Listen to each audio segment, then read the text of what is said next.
এই মুহূর্তে যে ছবি দেখাবো দেখে রীতিমতো আপনিও চমকে যাবেন। কারণ একদিকে যেমন ভারতবর্ষের সাম্প্রদায়িক দাঙ্গা লাগাচ্ছেন বিজেপি, আর সেই মুহূর্তে দাঁড়িয়েই কিন্তু পুজোর মণ্ডপে দেখা গেল জনকল্যাণ আলো ফাউন্ডেশনের চেয়ারম্যান অর্থাৎ কর্ণধার ডক্টর শফিকুল ইসলামকে। একদিকে ভারতবর্ষ জুড়ে সাম্প্রদায়িক দাঙ্গা লাগাচ্ছেন বিজেপি, আর সেই মুহূর্তে দাঁড়িয়ে আপনাকে দেখা গেল পুজোর মণ্ডপে, কি বলবেন? দেখো, আমরা ভারতবর্ষে বাস করি, আর সর্বপ্রথমে বলবো যে আমরা ভারতীয় নাগরিক। এই ভারতবর্ষ হচ্ছে বৈচিত্র্যময় ভারতবর্ষ, যে ভারতবর্ষে সমস্ত জাতি বর্ণ ধর্ম নির্বিশেষে একসঙ্গে সম্প্রীতিময় জীবনযাপন করার জায়গা হচ্ছে ভারতবর্ষ। আর ভারতবর্ষ হচ্ছে ঐতিহ্যময় ভারতবর্ষ, যে ভারতবর্ষ নিজ নিজ দায়িত্বে নিজ নিজ ধর্ম করবে এবং সবার সংস্কৃতি সবার ধর্ম একসাথে হবে। এটার নাম হচ্ছে ভারতবর্ষ। যারা দাঙ্গা করছে তারা দাঙ্গাকারী। দাঙ্গাকারীর কোনো ধর্ম হয় না, আর দাঙ্গাকারীর কোনো জাতীয় হয় না।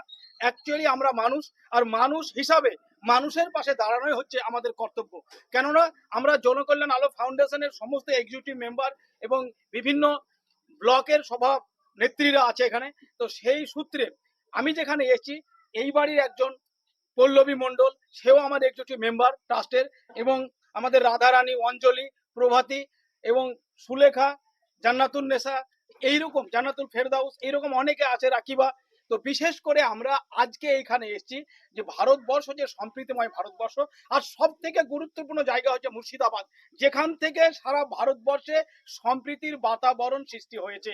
আর সেই জায়গায় এই মুর্শিদাবাদের জিয়াগঞ্জ থানার অধীনে আমি বর্তমান দাঁড়িয়ে আছি শিবির বা এই জায়গাটা ভালো নাম কি, সন্ন্যাসী তলা। তো সেইখানে আমি দাঁড়িয়ে আছি। অতএব আপনি যে প্রশ্নটা করেছেন, আপনাদের চ্যানেলকে ধন্যবাদ জানাই, বাংলা নিউজকে। তো বিশেষ করে যারা দাঙ্গা করে হিন্দু মুসলিম হয় না, দাঙ্গাবাজির কোনো ধর্ম হয় না। যারা দাঙ্গা লাগায় তারা কখনো কোনো ধর্মীয় জাতি তো হয় না, কারণ একমাত্র মনুষ্যত্ব বোধহীন মানুষ ধর্মীয় দাঙ্গা লাগায়। আর একটা শ্রেণী সবসময় ভারতবর্ষে চাইছে হিন্দু মুসলিম জৈন খ্রিস্টান এদেরকে ভেদাভেদ করে ভাগাভাগ করে ভারতবর্ষে দাঙ্গা লাগাতে।